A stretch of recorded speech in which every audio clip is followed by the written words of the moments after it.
اردو میں کہا جاتا ہے کہ سوسائٹی کا اچھا چہرہ سامنے لے کر آؤ، بدنما، بدبودار، بھونڈا، کریہ المنظر اور داغوں دھبوں سے بھرے اس پاکستانی معاشرے کو خوشنما، خوش شکل، خوبصورت، موضوع اور مناسب بنا کر پیش کرو۔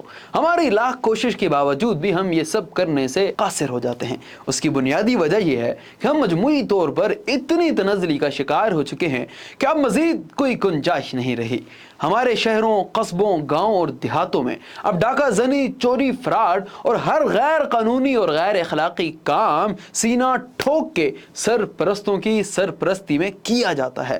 پچھلے دنوں آپ نے ویڈیو دیکھی ہوگی کہ ایک مسلح شخص نہتے کھڑے شخص پر سرعام گولیاں برسا رہا ہے اور گالم گلوچ بھی کر رہا ہے، جبکہ آس پاس کے بے حس اور بے پرواہ اپنی مستی میں مست لوگ اس دکان پر سامان زندگی کی خرید و فروخت میں مصروف ہیں۔ ایسی ہی صورتحال کو دیکھ کر یقیناً کسی شاعر نے کہا تھا کہ حادثے سے بڑھ کر سانحہ یہ ہوا کہ لوگ ٹھہرے نہیں حادثہ دیکھ کر۔ اب یقیناً ہمارے ہاں حادثات نہیں بلکہ سانحات ہی رونما ہوتے ہیں۔ ہم مذہبی شدت پسندی میں اس حد تک پہنچ چکے ہیں کہ ہر فرقہ ایک دوسرے کو دوزخ میں پہنچانے پر تلا ہوا ہے۔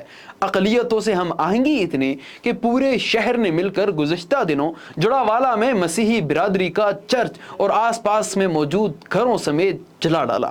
دوستو، آپ نے ایک اور سفاکیت، وحشت اور درندگی کے انتہا جانی ہوگی کہ رانی پور کی ننھی فاطمہ جیلی پیر اسد شاہ کی حوث کا بارہا نشانہ بنی اور آخر بچی کی موت واقع ہو جاتی ہے۔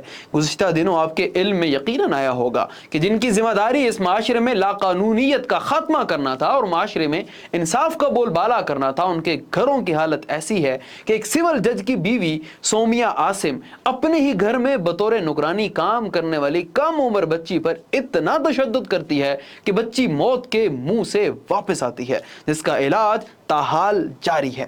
دوستو، یہ ایک اور ویڈیو ملاحظہ فرمائے جس میں کوئی امیر زادہ کراچی کے علاقے گلشن اقبال میں طاقت، پیسہ اور ممکنہ طور پر شراب کے نشے میں مدہوش سڑک کنارے کھڑے لوگوں کو چونٹیوں کی مانند روند رہا ہے۔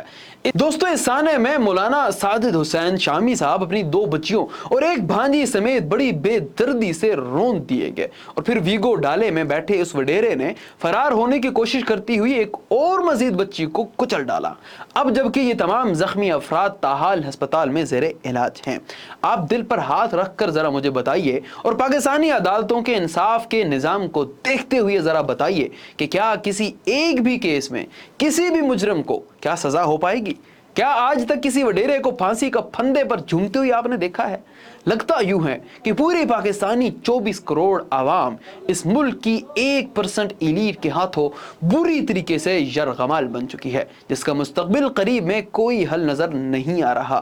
ہر آنے والا دن گزشتہ دنوں سے مشکل اور بھاری ہوتا جا رہا ہے۔ جس معاشرے میں دوستو انصاف کے تقاضوں کو پورا نہ کیا جائے تو وہ معاشرہ کبھی بھی پھل پھول نہیں سکتا۔ دوستو، اپنا اور اپنے پیاروں کا بہت خیال رکھیے گا، اور آپ سے آخر میں ایک ریکویسٹ ہے کہ ہمارے اس نیو چینل کو اگر آپ نے اب تک سبسکرائب یا فالو نہیں کیا تو اس کو سبسکرائب یا فالو کر کے شکریہ ادا کرنے کا موقع دیں۔ اللہ حافظ۔